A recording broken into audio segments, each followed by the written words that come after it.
It's that time of year. It's the Locked On NFL Mock Draft Special. Our hosts decide for all 32 teams who their next cornerstone player will be. Who will reach? Who will fall? Find out now. We are rolling into the back half of round one now. Picks 17 through 22 on this edition of the 2025 Locked On NFL Mock Draft Special, the most comprehensive mock draft you'll find, and it's even bigger and better again this year. It's 7 episodes. We're getting through it, and we'll have the entire first round and more of the NFL draft with unparalleled insight from the local experts of all 32 teams here on the Locked On Podcast Network, your team every day. We're talking binge-worthy special here. You'll get each selection an inside look from all 32 of our NFL shows and team-building insights from the draft dudes, Kyle Krabs and Joe Marino of Locked On NFL Scouting, and fantasy insight from our Locked On Fantasy experts for some of the biggest selections in this year's draft. And of course, we are your hosts. I'm Brian Peacock, the NFL analyst and co-host of the Peacock and Williamson NFL show and Locked On 49ers podcast. Here with me are my co-host, former NFL scout Matt Williamson, and joining Matt and I are NFL draft experts Keith Sanchez and Damian Parson from the outstanding Locked On NFL Draft podcast. So to get this conversation going, we've got pick 17 and the Cincinnati Bengals. And they probably, Matt, I would think, need some help on the defensive side of the ball. Got a new defensive coordinator. They've had some troubles over there. I mean, unless you just want to score 50 every game and try to outscore everybody, right? So maybe you just keep a strength to strength. I don't know. What do you think about the Bengals at 17? The interior O-line still needs a lot of work, but they've drafted so poorly on defense over the last couple of years, and I think the defense coordinator lost his job because of it. They got to keep going back to that well, and any level of the defense would make sense to me, but their edge guys with Hubbard retiring, maybe Hendrickson on the move, are really, really light. And they always look for bigger guys there. And Michael Williams being still on the board, I think, is something they should be attracted to for sure. Keith, was it a lack of drafting talent or maybe a development problem? Because they've added pieces on defense, and it seems like they've kind of missed on too many guys there. And looking at this pick 17, do you like a player for the Bengals here? Yeah, I mean, it's been question marks, right? Because I thought they've drafted decent players, right? You talk about a Daxton Hill from a few years ago. This past year, I think, was injuries, right? But then I remember they drafted the edge rusher out of Clemson in the first round. Was that two drafts ago? And Miles Murphy, yeah. Miles Murphy. Yeah. And to me, that could be a development thing because I thought Miles Murphy had much of a pass rush repertoire as any pass rusher in that draft. And he hasn't been able to turn it on. And now you're starting to see they're bumping up against it, right? Because Trey Hendrickson wants more money. They may want to get rid of him, but they can't quite, right? Because they don't have an ace in the hole as far as a pass rusher. So I look at Shamar Stewart. I look at Michael Williams, exactly what Matt said, as those two big-bodied guys with lack of proven production in college. But when you're where the Cincinnati Bengals are as far as trying to turn things around, sometimes you have to swing for the fences, right? Sometimes you got to swing at the first pitch and say, you know what, I'm not going single or double. I'm trying to hit it out the park. So I will go with either one of those guys.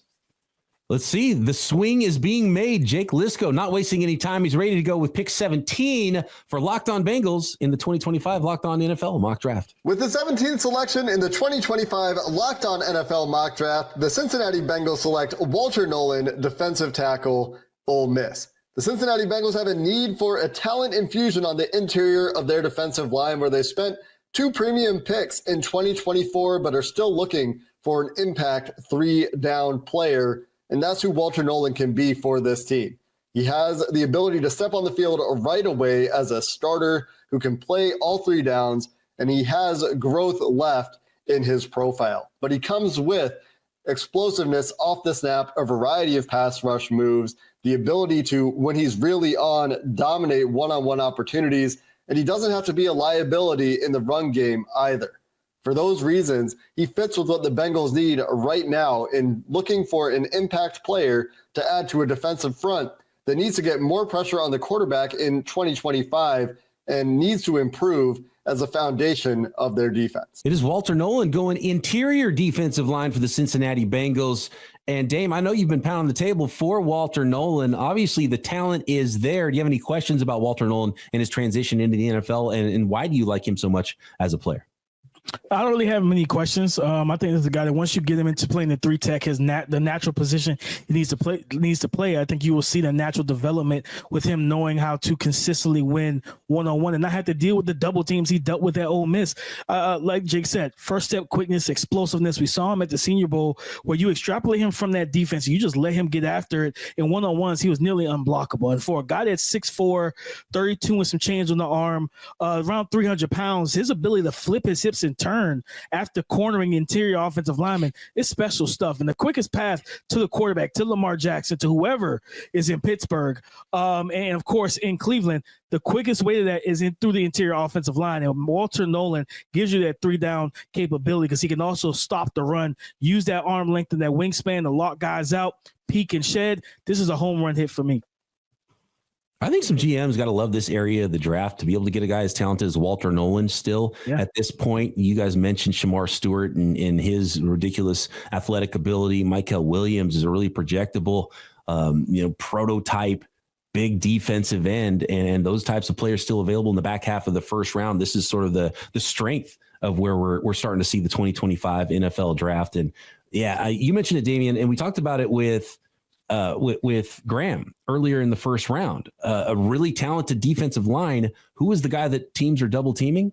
Well, it's Graham and it's Walter Nolen for Ole Miss too. Mm-hmm. And there are some reps where you see just his raw talent, and he's got as much of it as anybody in this class. Does he love it? Is he going to work to get every drop of talent out of him? Is probably the big question right now with Walter Nolen. But there's reps where he utilizes an offensive lineman to sack the quarterback because he just pushes him all the way back with his raw strength. It's pretty special stuff. So Walter Nolen going to the defensive line of the Cincinnati Bengals, which brings us to pick 18 now, and the Seattle Seahawks. Corbin Smith standing by with the Locked On Seahawks, who were on the clock at pick number 18. Keith, we'll go back to you on this one with the Seahawks. What do you like for the Seahawks? Where are they at right now? Do they need to complete some things on defense with a newer group, or do you look to the offensive side of the ball with a new quarterback in town? Yeah, this screams interior offensive line, right? Just because of, I believe, the Seahawks over the past few years, especially last year, they're towards the bottom in rushing. And you wouldn't expect that, especially for a team that has spent so much draft capital on running backs, right? You're talking about they were the team that drafted Kenneth Walker, right, when everybody was down on running backs. Then they went and got our guy from UCLA. I'm blanking on his name right now. Zach Charbonnet. Yeah, they went and drafted him. And I want to believe they even picked up another running back later in the draft, in that same exact draft. So they've spent a lot of capital on running backs, and you have to believe that they want to run the football. Also, you just paid Sam Darnold, right? Like, you were the team that said, we believe in you. You want him to be what he was in Minnesota, you better be able to protect him. So I go offensive line in some capacity. I'm a big believer in drafting offensive linemen, and then in training camp, figure out what's your best five, right? Move those guys around and figure out how do you put the best five on the field. So I go offensive line here if I'm the Seahawks. Dave, is there a player that stands out to you for the Seahawks at 18? Gray Zabel on the North Dakota State, and it's simply because of the positional flexibility. He had an outstanding Senior Bowl. This is a guy that played tackle, he plays guard, he could play center. And for them, the interior offensive line, that guard, center, guard trio, they need to upgrade at either one of those spots. And I think Gray Zabel, especially with his movement skills, laterally, he's quick, he's strong, he can anchor. And then he also closes the door for those interior defensive linemen trying to get into the face of the quarterback. And Keith talked about, you got to protect Sam. Sam looked really good in Minnesota when they protected him, when he was clean in the pocket to deliver the football. If you don't protect him, things can bottom out. So I think Gray Zabel or Tyler Booker, I think those are the top two guys for me when I think about guard here or interior offensive line here for the Seahawks. Matt, we're 2 for 2 on offensive line. You go in the same direction for the Seahawks at 18? Yeah, I think it's been a weakness for a while now. Now, I think it's noteworthy after trading Geno and DK Metcalf, they have a lot of day two capital that maybe a defensive-minded head coach could get his, jack of all trades, Hamilton-type safety and maybe do something like that and then really attack the offense, pass catchers and interior line in day one or day two. But I think the interior line is the biggest need for sure. Yeah, Eman Starks still on the board in this mock draft special. Let's find out what the pick is. Corbin Smith ready to go with Locked On Seahawks and pick number 18. With the 18th selection in the 2025 Locked On NFL mock draft, the Seattle Seahawks select Tyler Booker, guard, Alabama. Booker is a mountain of a man, 325 pounds, long arms, massive hands. He's a body mover, a mauler, a physical presence, the alpha dog up front. The Seahawks badly need a player that can give them that identity in the interior of their offensive line. Some may question Booker's athletic fit. He did not test very well at the combine in terms of agility, playing in a zone-heavy scheme for Clint Kubiak. But on film at Alabama, he's more than capable of creating horizontal and vertical displacement, both in gap and zone schemes. And he's one of the best pass protecting guards in this draft class. Mid-first round, this is great value for the Seahawks to hopefully add a Pro Bowl or All-Pro caliber guard to the middle of a maligned offensive line. Going with the big body Tyler Booker at guard for the Seattle Seahawks at pick number 18. And I think a big part of this too is Sam Darnold. The one knock on him, or the biggest knock on him, has been dealing with pressure. So keep that pocket clean, give him a nice little pocket to work with. And obviously, Tyler Booker didn't have the greatest workout, but if you watch him on tape, I don't think athleticism is a problem necessarily for him. And he's a high character guy. He's a building block type of a player. So I actually like the selection quite a bit of Tyler Booker. And I find it fascinating, Matt, that they kind of stayed in the same tier at quarterback, but have a very different quarterback situation now. And how that works out for the Seattle Seahawks is very interesting in that team build going forward. Yeah, and it wouldn't shock me if they took a day two flyer on Milroe or someone along those lines too, because you can get out of this Darnold contract pretty quickly. They got a wealth of picks, as I mentioned. And I do like the Booker pick. I disagree a little that he's clearly athletic enough to run this outside zone scheme, but he's a good football player. Athletic enough. I don't know what the GPS times, but they might be better. You probably shouldn't have run a 40. Just don't run 40s anymore, guys, because guys are getting hurt by him than helped by him, I think, more often than not at this point, which is probably why the agents are like, oh, hey, your hammy looks a little tight today. Let's not do that. Let's not work out. Let's just let the tape speak for itself. Next up, we've got the Tampa Bay Buccaneers. They're looking to add to their squad in order to stay atop the NFC South. The Bucs pick next on the 2025 Locked On NFL Mock Draft Special. This episode of the Locked On NFL Mock Draft Special is brought to you by Gametime. There's nothing like the atmosphere of an NBA playoff game. Every bucket, every defensive stop, every moment feels huge. It's electric in the arena, and with Gametime, you can be part of it without the stress of last-minute ticket hunting, even when demand is sky high. Prices on the app actually go down as tip-off gets closer, and their last-minute deals can save you up to 60%.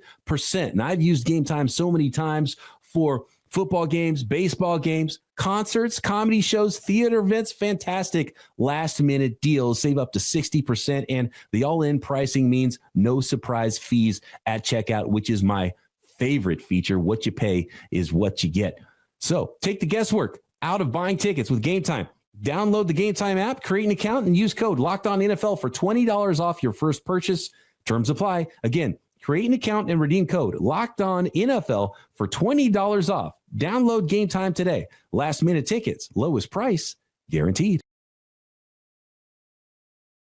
All right, we're on to pick 19 in the mock draft, guys. And the Tampa Bay Buccaneers, who are a fascinating team here at pick number 19. Their season didn't end quite the way that they would have wanted. They would love to be picking later in the 20s or potentially even maybe 32. How do they get there with quarterback Baker Mayfield is the question. What do they need to add to this football team? Dame Keith, do you have a player in mind? Do you have a position in mind that the Tampa Bay Buccaneers need to attack in this draft?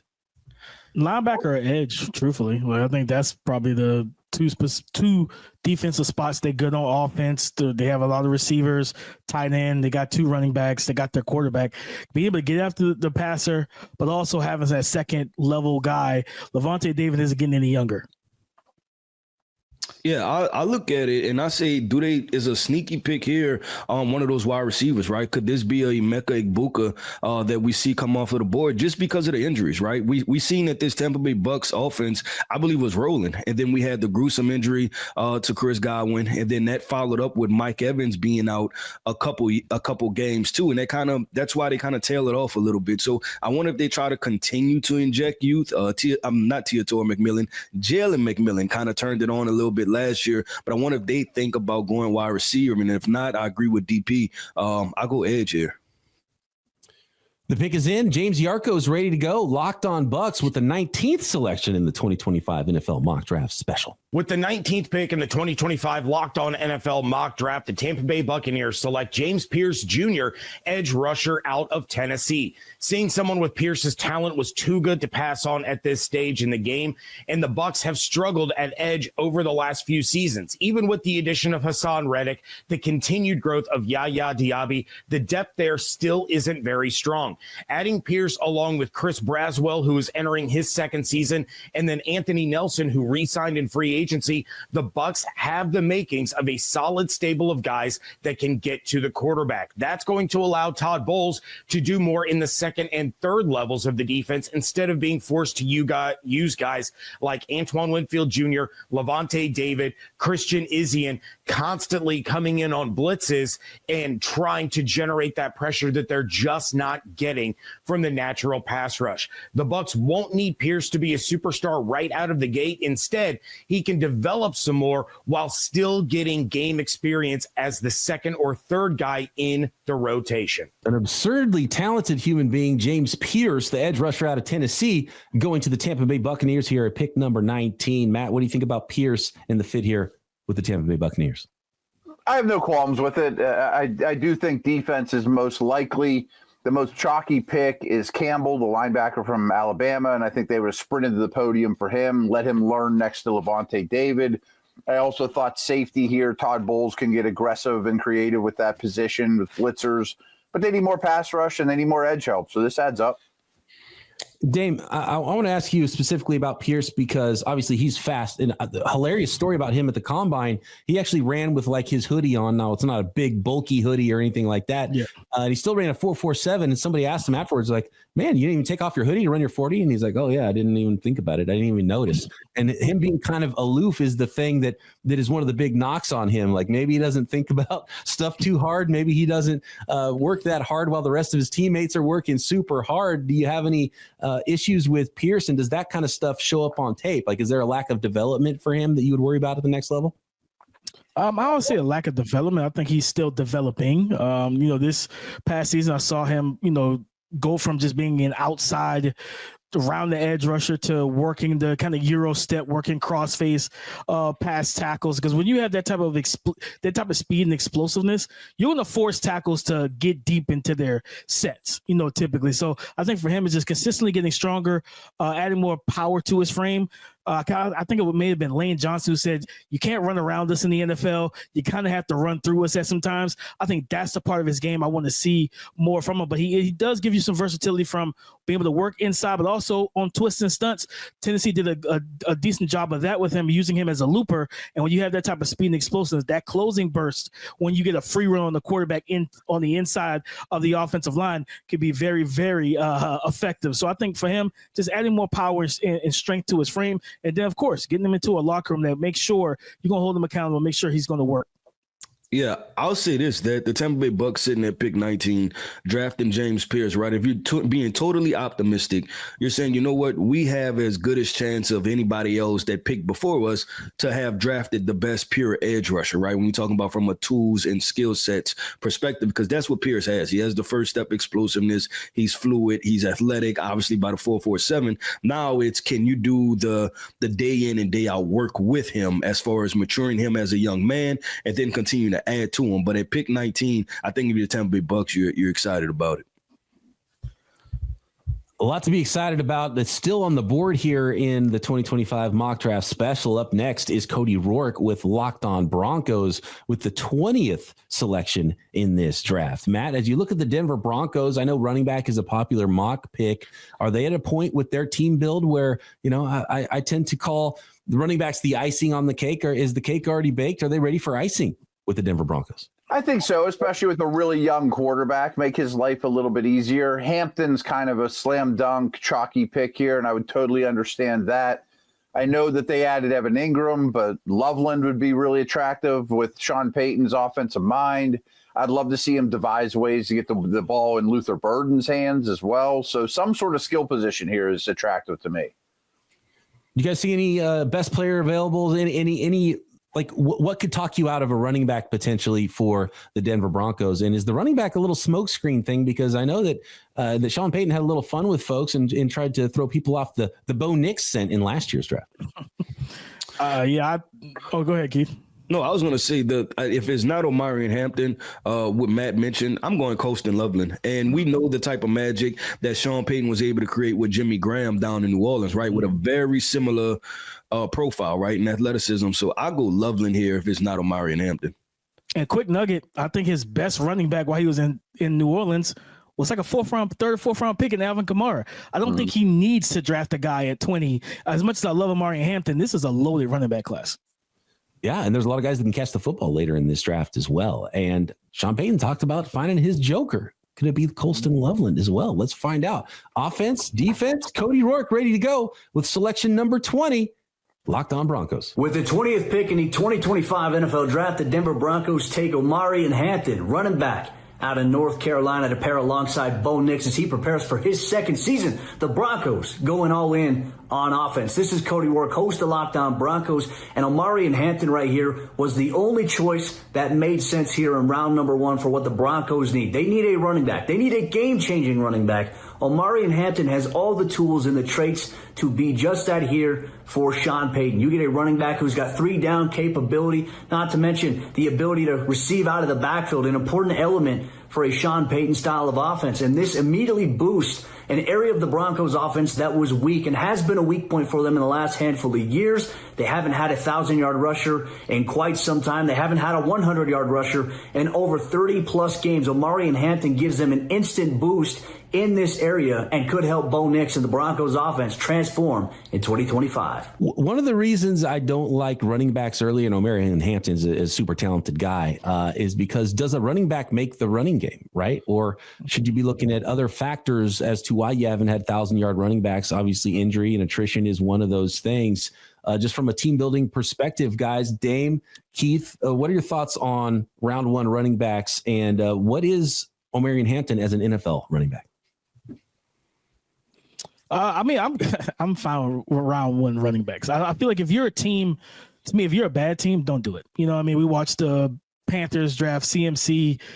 Don't give a great running back wasteless carries. Like if it's not going to help you win games, the impact is minimal, right? We saw that with the Giants and Saquon. For me, I'd rather them go to good landing spots if you're going to go in round 1. Omarion Hampton, strong, physical, downhill runner. More of a gap scheme guy. You want his shoulder square to the line of scrimmage. You want him working downhill. He's got the speed and explosiveness to beat you deep down the field. He's functional in the passing game as well. They do a lot more pitch stuff to him than just truly split him out wide and throw the ball to him and things of that nature.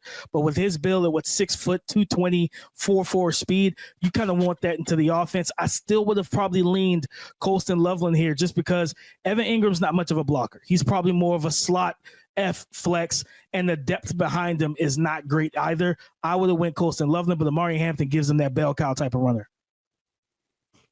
Keith, I know there's prototype size for Omarion Hampton, 220-pound back, but the way he runs, it's like a car wreck every single time. That kind of worries me about, how long he's going to last, but he's a fun player to watch. I think he'll be all right. And the thing is that there's already a foundation there, right? Because you've seen running backs go to bad situations and produce. You look at Leonard Fournette with the Jacksonville Jaguars. You look at Derrick Henry with the Tennessee Titans. But the issue is that they haven't had other foundational pieces outside of those guys, right, to continue to grow it. Well, guess what? You have Sean Payton, you have Bo Nix, right? So they can provide some balance. So I think Omarion Hampton, he may be put in some advantageous situations as far as maybe lighter boxes, right, for him to run through. And as much as it's going to hurt Omarion Hampton with those collisions, it's going to hurt the defensive players too. So I think it'll all even out. Hampton, pick 20 to the Denver Broncos, which brings us to the Pittsburgh Steelers and pick number 21. Chris Carter, the host of Locked On Steelers, is on the clock for this selection. Matt, you cover the Steelers in the Pittsburgh area. You know this team better than anyone. What's the conversation around the Steelers at 21? What direction are you looking to go here? Well, everyone's going to tie them to a quarterback, and I understand that, but I really think that's going to be next year's project. I think they'll be very aggressive in the first round next year, move up, trade future picks. They got a bunch of comp picks sitting in the back burner for next year. And this year, I've said it 8 million times on 1,000 different Pittsburgh airwaves, I would be shocked if it's not D-line. I mean, I really think that Grant, Harmon, or Nolen will be the pick, and one of them will be there. And to me, it's the biggest hole on the roster, quarterback aside. I think they'll roll with Rudolph and Rodgers or something like that for this year. And they want Cam Hayward to groom the next to Cam Hayward. So I really think defensive tackle is the pick, and they don't want to wait till the third round without a second-round pick to do it. Matt, quick follow-up here with the Steelers and quarterback. Does the Kenny Pickett miss kind of scare the Steelers off from taking another shot at quarterback in the 20s? Sort of. I think that the mistake wasn't necessarily taking Pickett as much as it was aiming too low. And to me, that's my issue with Dart and Sanders, that if you're going to compete with Lamar and Burrow in the division and Allen and Mahomes in the conference, when you consistently get to the playoffs and get killed by those guys in the first round, that you need to find someone with a little bit more superhero genes. Like, I would rather take a chance on Milroe a smidge later and hope he hits, or more likely next year's first, than settle for what I think is a Geno Smith, Kirk Cousins prospect in Dart or Sanders. You mentioned some of the names. Dame, Keith, who's the biggest, baddest defensive lineman left on the board here at 21? I mentioned it for the Miami Dolphins, right? And I'm going to say it again, Kenneth Grant. I like Kenneth Grant a lot. Like, I think he's somewhat overlooked in his class. I think he's closer to me to being inside of that top 15, the top 10 prospects in this draft. And so you sit there, and if the Steelers do decide to take a Grant, right, you sit there and you reflect and you're like, okay, this is why the Steelers are the Steelers. And then that's why the Dolphins are the Dolphins, right? Just from drafting, sitting there. And it's not just the Steelers, it's the Ravens, right? Those teams consistently, they just sit in their spot, and then they take good football players and add them to the team. So that's why I look at it from that perspective. Keith, I'll say this. Johnny Barron can rush the passer a little bit, but can Kenneth Grant cover the slot? Maybe if it's Xavier Restrepo, right? If it's Xavier It's true. Restrepo just taking strays here for no reason. Let's find out. The pick is in. Chris Carter ready to go. Locked On Steelers with pick 21. With the 21st selection in the 2025 Locked On NFL Mock Draft, the Pittsburgh Steelers select Kenneth Grant, defensive tackle out of Michigan. Kenneth Grant, one of our top defensive tackle prospects in this class. In fact, second to only his former teammate, Mason Graham of the Michigan Wolverines. Now, where Kenneth Grant fits in with the Pittsburgh Steelers, the Steelers have a dire need to replenish its defensive line. Whereas Cam Hayward's still an all-pro level player, he's in his mid to late 30s, and he's only getting older, and you don't know how much more time you have left with him. Keanu Benton has been a good player, but with Larry Ogunjobi gone and him not playing at a high level last year, the Steelers' defensive line got exposed, especially up the middle. And from there, other problems started to take root in the Steelers' defense. That's why I think the Steelers are particularly going first-round defensive tackle. If Kenneth Grant's not there, they might look at Derek Harmon out of Oregon. They might be willing to trade back. But if Kenneth Grant is there, I think the Steelers run to the podium. They love his athleticism. They love his size. They love his effort. He can run down guys in space. He can take on double teams like a champ, and he would be a big addition to the Steelers defensive line. So it is Kenneth Grant, the big old defensive tackle out of Michigan. And Dame, what's the scouting report on Kenneth Grant? How good is he now, and how good can he be? Because, man, he is huge and athletic. Yeah, athleticism is probably when you're 6'3", 340, and you can run running back down 15 yards down the field on the sideline. That's kind of a freaky situation to watch unfold on tape. I think with him is just you're going to get a guy that has a quick swim move when he's left one-on-one. He knows how to, because he is big, he knows that offensive linemen love to kind of lean into him, put their weight onto him, and he knows how to push, pull, and use their gravity against them. My concern is going to be, I think Chris talked about the double teams. He wasn't the guy that got double teamed. The opposing offensive lines went to the smaller guy and said, listen, we can't let him take over this game, and we'll leave the 340 guy one-on-one.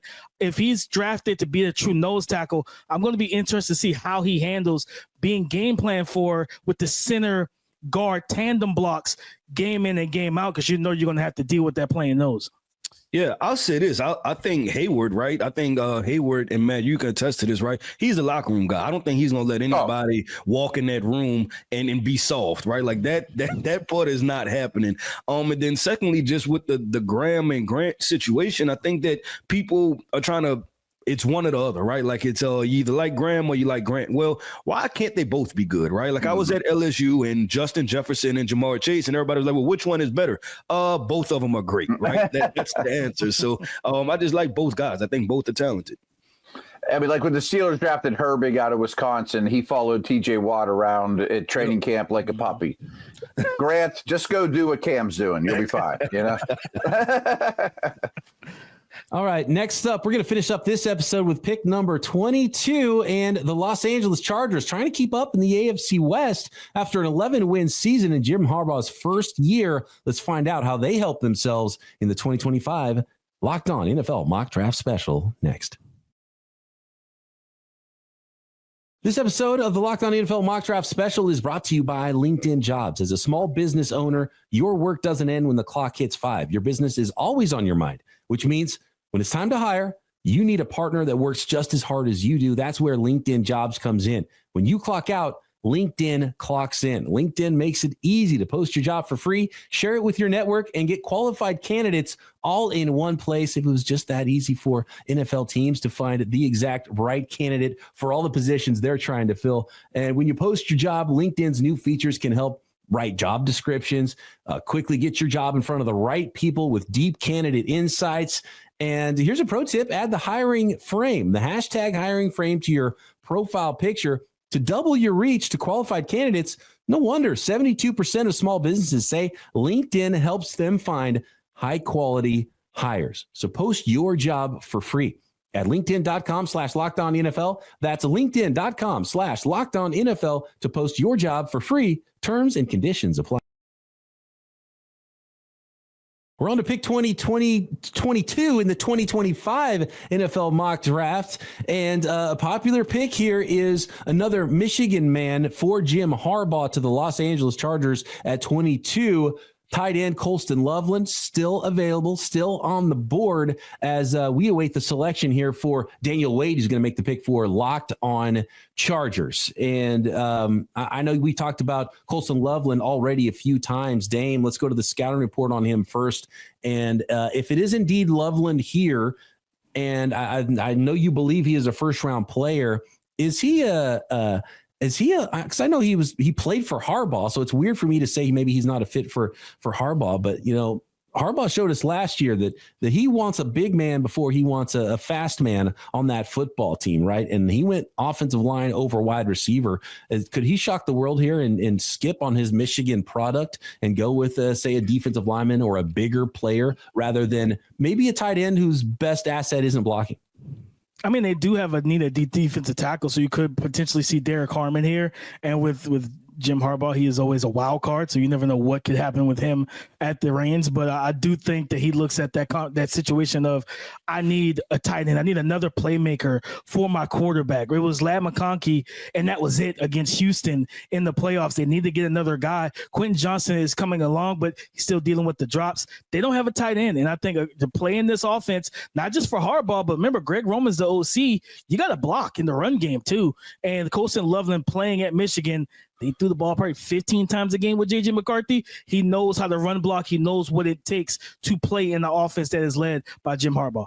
Not only that, I'll jump in and say this, that Harbaugh has a recipe, right, to how he does this. It's run game, but also tight end is very important. If we think about his time going all the way back to Stanford when he was producing a lot of NFL talent at tight ends, and then with the 49ers, right, Vernon Davis was very important to what they did offensively. So I could see Harbaugh being one of those coaches in tight end, quote unquote, being a devalue position. I think he has a tremendous amount of value on what the tight end position is. It's a great point, Keith. Kobe Fleener. Yep. Obviously, with the 49ers, they had numerous tight ends, all different shapes and sizes, though. So it's important for run pass. And, it's okay to give your quarterback some more weapons there. And they did last year in the second round, not the first round. They did pass on wide receiver. So it's not something that Jim Harbaugh ignores on the offensive side of the ball either. Let's go to the pick. Daniel Wade ready to go. Locked On Chargers with pick number 22. With the 22nd pick of the 2025 Locked On NFL Mock Draft, the Los Angeles Chargers select Colston Loveland, tight end, Michigan. This is a great way for the board to fall to the Chargers, who end up getting not just one of the top tight ends in this draft class, but one of the top pass catching options, period, in this class. And it is huge because of the way the Chargers had their playoff embarrassment last year, where they hung Justin Herbert out to dry and went into this offseason trying to upgrade the offense around him. They made a couple of moves in free agency to improve the offensive line, which gives them the flexibility to take Colston Loveland, who this Chargers coaching staff knows very well because of his time with Jim Harbaugh in Michigan, and get him someone to pair with Ladd McConkey, their young budding superstar, as a core to an offense that has a chance to be really good. Last year, it must have been really tough for Colston Loveland with the Michigan quarterback situation, but now he gets to catch passes from Justin Herbert in Los Angeles. Colston Loveland, tight end out of Michigan, is the pick for the Chargers at number 22. Matt, what do you think about Colston Loveland as a prospect here and the selection for the Los Angeles Chargers? And what I don't think is a particularly strong first round, to get the 10th, 11th, 12th best player this late makes a lot of sense to me, even the Michigan connections aside. BP, though, your latest mock, you had Harmon going there, and it's kind of had my wheels turning too. Just is Harbaugh done with big people or D-line help in particular? But this one's a little too good to be true too, and super chalky. So you just accept the gift and take D-line later or whatever, you know. Look, I'm familiar with Jim Harbaugh's game and his brand, and he's an interesting dude. But you can never count out a big man in the physicality. And I know he's a quarterback, but he likes big guys. And so, yeah, I did have him passing on Loveland and going with Derek Harmon in my latest mock draft. Just because if that's not done, he's going to go to the trenches. And so we'll see where they're at with their team build, but you got to help out Justin Herbert. And so I would love the selection of Colston Loveland as well. And if Harbaugh loves Loveland, he has he knows how that guy is wired. And so he might know whether he is or is not like someone he wants to tie himself into the NFL level. Because he did pass on a lot of Stanford guys when he came to the San Francisco 49ers, which kind of shocked some people. And he did find someone like Delaney Walker later in the draft to be an interesting tight end piece with the 49ers. So it can go a lot of directions here, but Colston Loveland, obviously very nice fit for the Chargers in round number 1. Let's check in with the draft dudes, Kyle Krabs and Joe Marino of Locked On NFL Scouting. And they're here with their thoughts on the impact of these selections in episode 4. Joe, my favorite pick's the last one in the block, Colston Loveland going to the LA Chargers. And there's obviously some familiarity with Coach Harbaugh and his coaching staff, with Loveland coming from Michigan. This is a Chargers team that has spent some free agent dollars and tried to continue to get more physical and build out the complementary elements of their offense with Najee Harris at running back. And they signed Mekhi Becton at offensive guard. And they bring back a big body wide receiver, Mike Williams, but none of that really stops me from adding Colston Loveland with this pick to be a long-term fit that you're very familiar with, to kind of blur the lines between 11 and 12 personnel. And it allows you to play heavy, but it allows you to get heavy personnel on the field. But he'll run away and beat safeties and linebackers in coverage. And he's big enough that it is a really tough chore for most corners in coverage. So I love that this allows the Chargers to not just come out and say, hey, we're going to be bully ball and we're going to run 22 personnel. We're going to run right down your throat. They can blur the lines here a little bit. And it's one of those personnel adds that allows them to force opposing defensive staffs to make decisions coming into the week on how they're going to try to choose to play this player. And anytime you could get a player like that, even at pick 22 at a quote unquote devalued position at tight end, makes a lot of sense. And they're after the Chiefs. The Chiefs gives up tight end production to everybody. So now you got a real guy that can take advantage of a wart with the Chiefs and their defense. That's probably my favorite pick as well. But if I had to make a second favorite pick on this block, it'd be the Steelers getting Kenneth Grant, the defensive tackle out of Michigan. It feels like the projections and valuations are all over the place for Kenneth Grant, but I see him as one of the better players in this draft. I think he's a top 15 talent for sure. And while it doesn't get Pittsburgh any closer to solving their quarterback issues, I don't think a quarterback here could solve their issues. Go in on what your identity is, right? And that is that front. Like, that defensive front has been such a critical part of the Steelers being able to win despite quarterback play. And now you have Kenneth Grant to go with Keanu Benton, and Hayward still late stage. You got Highsmith. So many players in that front that in that division and the style of football that's played, Kenneth Grant's going to fit right in. So I love that selection as well. And Kate Majuk is here from the Locked On Dynasty Football Podcast to give us fantasy impact of this episode's picks. The Denver Broncos get some nice value here with UNC running back Omarion Hampton. Hampton is a day one contributor and a prototypical workhorse now in a very running back friendly Sean Payton offense, coming off of back-to-back seasons with over 1,700 scrimmage yards and 16 plus touchdowns.